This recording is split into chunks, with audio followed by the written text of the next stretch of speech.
Assalamualaikum warahmatullahi wabarakatuh.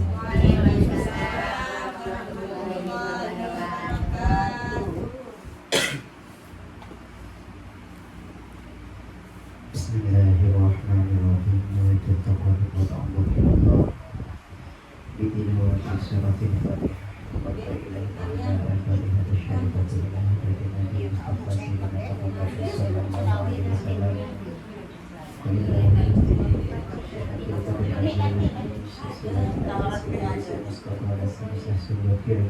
Syekhana Khalil bin Abdul Latif Babadan Haji Hasim Asy'ari Haji Wahab Hasbullah Haji Bisri Samsuri Haji Ridwan Abdullah Haji Mas'alawi Haji Abdul Karim bin Boyo Zawjati Haji Marzuki dan bin Boyo Zawjati Haji Muhammad Abdul Boyo Zawjati Haji Ahmad Marzuki bin Boyo Zawjati Sedaya Duriyah Haji Abdul Karim bin Boyo awalan wa akhiran Haji Khazim Samsulahin Turbulindo Zawjati Haji Ahmad Khazim Turbulindo Zawjati Haji Abu Yazid Al-Bustami Khazim Zawjati Sedaya Duriyah Haji Khazim Samsulahin Turbulindo awalan wa akhiran Syekhul Fatihah. A'udzu billahi minasyaitonir rajim. Bismillahirrahmanirrahim. Alhamdulillahi rabbil alamin.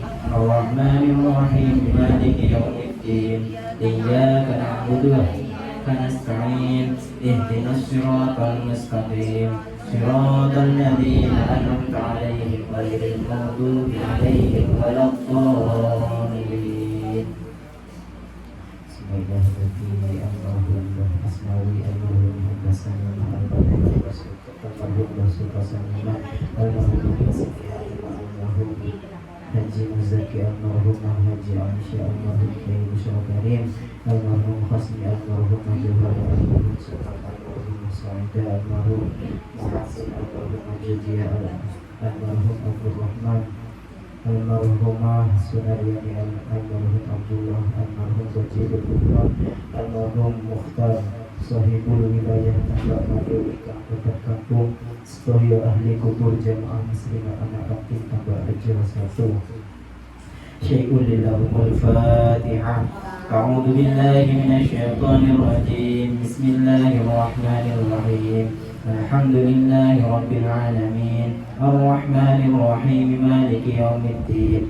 Iyyaka na'budu wa iyyaka nasta'in. Ihdinas siratal mustaqim. Siratal ladzina an'amta 'alaihim ghairil maghdubi 'alaihim waladdallin.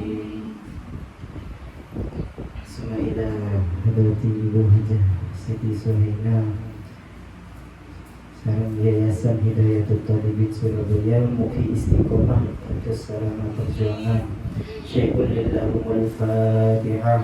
A'udzu billahi minasyaitonir rajim. Bismillahirrahmanirrahim. Alhamdulillahi rabbil alamin. Ar-Rahmanir Rahim. Maliki yaumiddin. Iyyaka na'budu wa iyyaka nasta'in. Ihdinas siratal mustaqim. Siratal ladzina an'amta 'alaihim ghairil maghdubi 'alaihim waladdallin.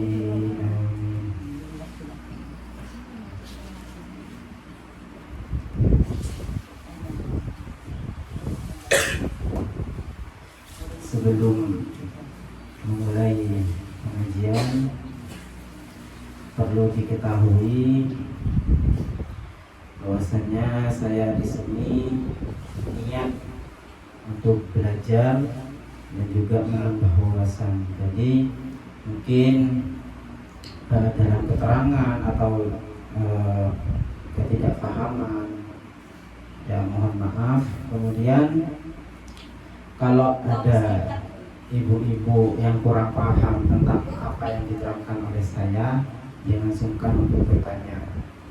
Kemudian kalau tidak tahu jawaban itu bisa buat PR untuk saya. Terus untuk jawaban yang kemarin, untuk pertanyaan yang kemarin tentang suami istri yang beda agama. Sebenarnya boleh-boleh saja menikah antara orang Islam dan orang Kristen atau non Islam ya, bahasanya non Islam. Tapi dengan catatan yang memang ahlul kitab.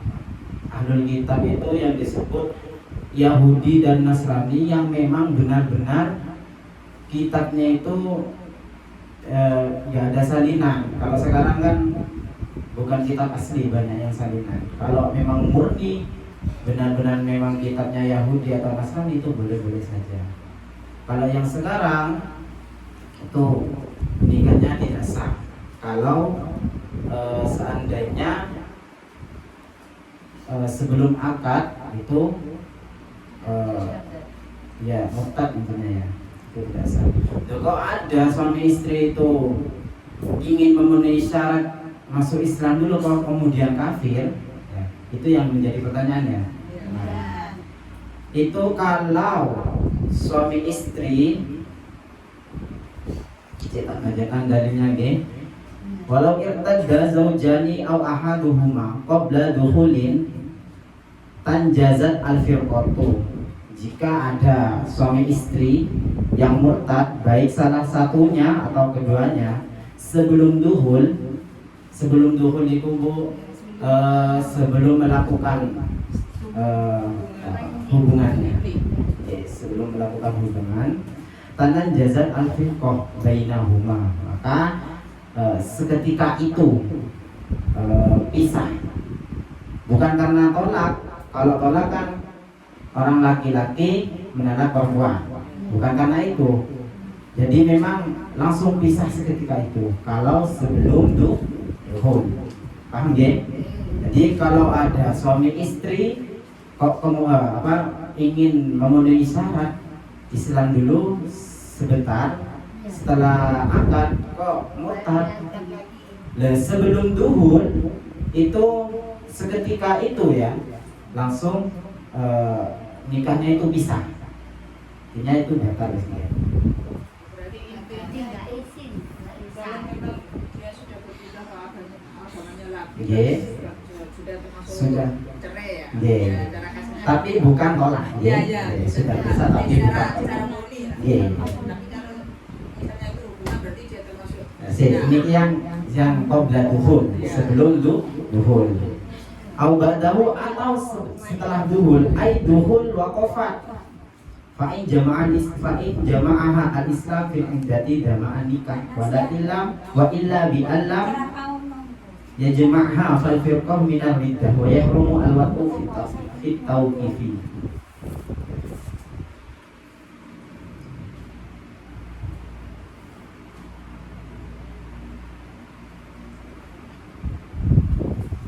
Kemudian atau permutatan itu terjadi setelah duhul, maka harus ditunggu dulu kalau seandainya salah satu seorang yang murtad tersebut, atau suami atau istri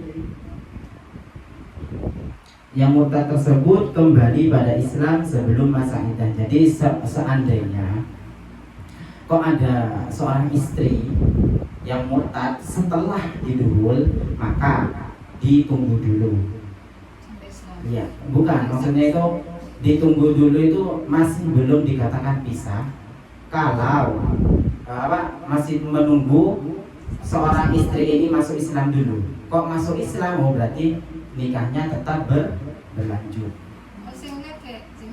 Nah, ini sama gitu, maksudnya itu ditunggu dulu sampai masa iddah itu selesai. Kok setelah iddah tetap murtad, maka ya sudah cerai. Tapi dalam masa iddah itu sudah tidak boleh diduhul. Paham ya? Jadi permasalahannya ada suami istri, baik pun laki-laki maupun perempuan, atau suaminya atau istrinya kok masuk Islam setelah kok murtad setelah diduhul, maka ditunggu dulu. Ditunggu dulu sampai masa iddahnya selesai. Kok masa iddahnya selesai tapi tetap kok murtad, masa iddahnya kok murtad seorang perempuan atau laki-laki tersebut, maka nikahnya batal atau bisa. Tapi dalam masa iddah tersebut tidak boleh duhul. Paham dia sampai sini nggih? Kemudian yang kemarin bertanya tentang wadah dari tembaga ya, atau kuningan itu sah-sah saja. Tahu boleh. Boleh nggih? Paham sampai sini nggih? Kalau sudah paham, mari kita lanjutkan. Kalau masih belum paham, monggo ditanyakan. Paham nggih? Kalau masih belum paham, monggo ditanyakan. Kami beri waktu 1 menit. Sebenarnya ya itu bukan cinta, hanya halusinasi. Kok bisa begitu? Kok seandainya ada cerita, ini cerita dulu deh. Ada hewan atau burung yang mencintai ikan, dan juga ikan tersebut mencintai burung. Di manakah harus tinggal? Apakah burung itu harus tinggal di dalam air? Kan tidak. Ataupun ikan harus tinggal di udara? Kan itu bukan cinta, hanya halusinasi. Maka kalau orang Islam bisa cinta pada orang yang selain Islam atau non-Muslim, itu hanya halusinasi. Bisa dikategorikan seperti itu. Maksudnya kalau diteruskan, iya, kan sudah batal, nikahnya sudah tidak dilakukan. Iya, makanya itu harus hati-hati. Gimana? Anak zina itu nggih, jangan dinamakan anak haram. Soalnya anak tersebut tidak tahu apa-apa. Maka jangan yang salah orang tuanya. Jadi jangan dikategorikan anak haram, tapi anak zina. Nggih, paham nggih? Ya opo lah wis cinta, bukan cinta kayak gitu.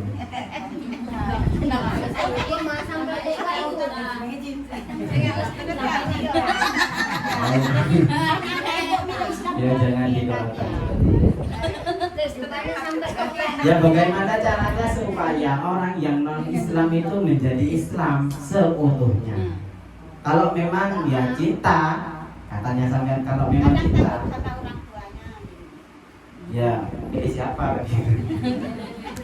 Ya sudah, berarti kalau kita ditakdirkan untuk Islam, ya alhamdulillah. Alhamdulillah kalau kita itu non Islam. Paham ya? Kalau sudah paham, kita lanjut pada pelajaran yang akan dipelajari hari ini. Bismillahirrahmanirrahim. Faslun ay hada tegese utawi iki iku faslun fasal siji. Wa furudul wudu'i utawi pira-pira fardune wudu iku sitatu asya'a ana 6 pira-pira suci-suci. Rupane asitah an-niyatu niat inda ghuslil wajhi ing dalem nalikane masuk wajah. Wa ghuslul wajhi lan masuk wajah, wa ghuslul yadaini lan masuk tangan loro ilal mirfaqaini maring sikut loro. Wa mashu ba'dir rasi lan musab sebagiane sirah. Wa ghuslul rijlaini lan masuk sikil loro ilal ka'baini maring kuluk loro.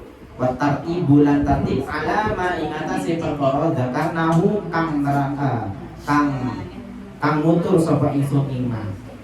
Jadi fasal ini menerangkan tentang fardunya wudu. Fardunya wudu itu ada 6 perkara. Yang pertama yaitu niat. Kemudian yang pertama yaitu niat inda ghuslil wajhi, ketika membasuh wajah. Jadi caranya niat itu ketika wudu, ketika air sudah sampai wajah, jangan setelah atau sesudah. Jadi kok seumpamanya sampai itu wudu atau saya wudu, terus setelah membasuh muka kok niat, itu dianggap tidak sah.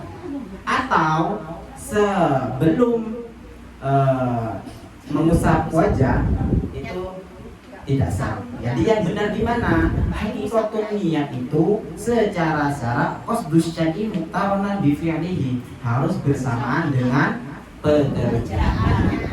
Jadi niat ketika membasuh wajah, ketika sudah membasuh maka kita niat. Paham ya? Ini fardu yang pertama. Kemudian fardu yang kedua apa? Membasuh wajah.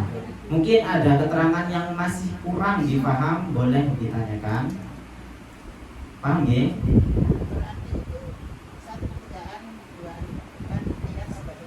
Ya, satu pekerjaan dua fardu. Satu pekerjaan dua fardu. Mengusap wajah sekaligus atau niat sekaligus membasuh wajah. Paham ya? Jadi fardu yang pertama dan kedua itu dikerjakan dalam satu pekerjaan. Ghuslul yadaini, dan yang nomor 3 fardunya yaitu membasuh kedua tangan. Jadi setelah membaca niat bersamaan dengan membasuh wajah, yang ketiga yaitu membasuh kedua tangan. Oke.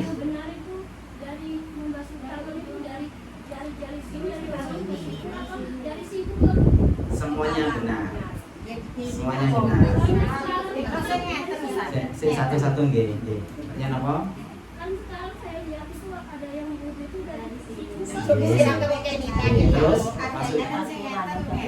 makanya semuanya sama-sama benar, tidak disalahkan.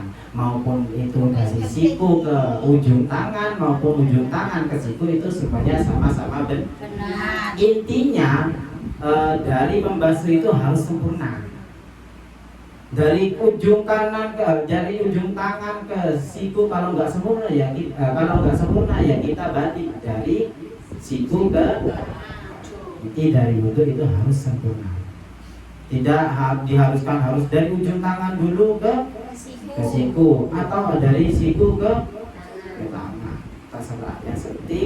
Yang penting yaitu sempurna dari ujung ke sikut atau dari sikut ke ujung. Paham ya?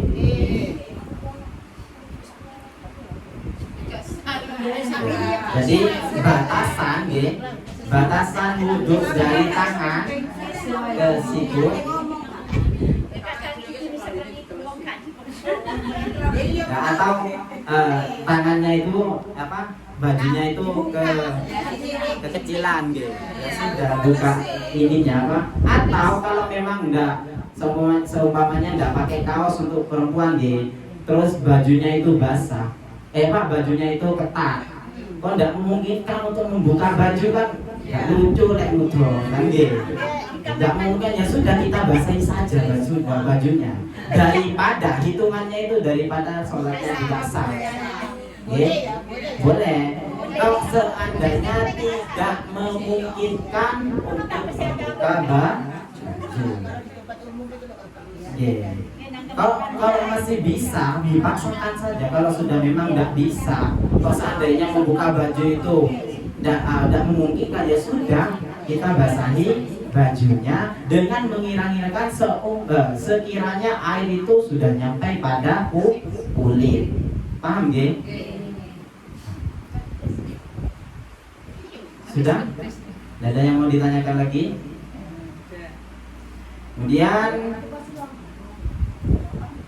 Kemudian yang nomor 4, wa mashu ba'dir ra'si, mengusap sebagian kepala. Mengusap ya bukan diginikan itu. Biasanya ada keburu kesusu gitu. Kesusu terus ngene. Bahasanya mashu ba'dir ra'si. Meskipun hanya di sini kalau membasuh itu tidak apa-apa, begini ya. Membasuh itu begini, bukan bukan ditutup. Tuh, ini tidak apa-apa, yang mana saja yang dibasuh, sepenting sebagian kepala. Maupun di sini seumpama, di sini terserah. Yang penting membasuh bukan Apa itu lid? Nggih, paham nggih? Harus kena kulitnya. Enggak harus ke dalam kulit. Enggak harus ke dalam kulit. Yang penting ya kepala. Paham Bu? Ini yang nomor 4. Sampai sini mungkin masih ada yang janggal atau yang ingin ditanyakan, monggo. Sebelum melanjut ke yang lain, monggo, mungkin ada yang pertanyaan. Gak ada nggih? Mari kita lanjut. Kemudian yang nomor 5, wa ghuslul rijlaini, yaitu membasuh kedua kaki ilal ka'bain. Sampai mana? Sampai kedua mata kaki. Jadi sampai itu Bu, jangan contoh, ini kaki, ini mata kaki. Sampai itu jangan pas, dilebihin, dilebihkan. Sampai itu jangan pas atau kurang, jangan. Kalau bisa dilebihkan, agar supaya apa? Ihtiyat, hati-hati, takut ada yang tidak kan. Paham nggih? Wa tartibu alama zakarnahu. Dan yang terakhir yaitu tartib. Yang dimaksud tartib itu apa? Urut dari niat, kemudian membasuh wajah, kemudian membasuh kedua tangan sampai sikut, membasuh sebagian kepala, membasuh di jalannya juga membasuh kedua kaki sampai sikut. Itu namanya tartib. Jangan sikut dulu kemudian pas mengusap kepala. Itu dianggap tidak sah. Ada yang mau ditanyakan? Ini masih fardu ya, masih fardu. Di sini fardu. Fardu itu harus disempurnakan. Kenapa kok harus disempurnakan? Karena saat sahnya sholat yaitu bersuci atau wudu. Paham ya? Kalau wudunya tidak sempurna, ya jangan harap sholatnya sempurna. Karena kesempurnaan sholat itu harus sempurna wudunya. Maksudnya sempurna gimana Bu? Bukan hanya tertib membasuh muka, membasuh tangan, bukan hanya seperti itu. Tapi kita lihat batasan-batasan yang harus dibasuh itu seperti apa. Bukan hanya membasuh sampai sini, bukan. Kok batasan muka dari mana? Dari tumbuhnya rambut semua. Terus tangan dari ujung tangan sampai ke sikut, terus dan selainnya. Paham? Nggih. Ini termasuk bagian dari kepala, nggih. Termasuk bagian dari kepala. Jadi hati-hati kalau ibu-ibu wudu kan pakai kerudung kan. Nah, kalau bisa ininya itu juga diperhatikan, jangan dibiarkan. Dia kalau pakai kerudung kan ininya ditutup. Ya. Kalau wudu, takutnya wudu di tempat umum terus pakai kerudung, takutnya seperti itu. Jadi lebih diperhatikan batasan untuk wajah. Agar kenapa kok harus seperti itu? Agar kita itu bisa menyempurnakan wudu dengan tujuan sholat kita sempurna. Nah, kesempurnaan sholat itu harus sempurna wudunya. Paham ya? Kok seandainya ada orang tangannya potong, itu gimana? Gimana? Tangannya ya, tangannya potong itu bagaimana?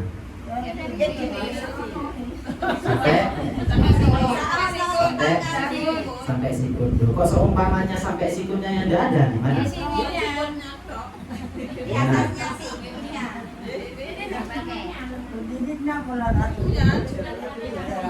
Pola. Jangan pakai pola. Jadi kok seandainya tangannya itu tidak ada, tangan itu hanya cukup dengan membasuh sisa yang ada. Ini maksudnya Bu, tangannya tidak ada yang sini. Yang sisanya itu harus dibasuh, sisanya kan ada. Sampai sini juga. Sampai sini. Kok nggak ada sampai sikut, pas sampai sikut. Tulangnya itu yang dibasuh, tulangnya yang dibasuh. Kalau pas,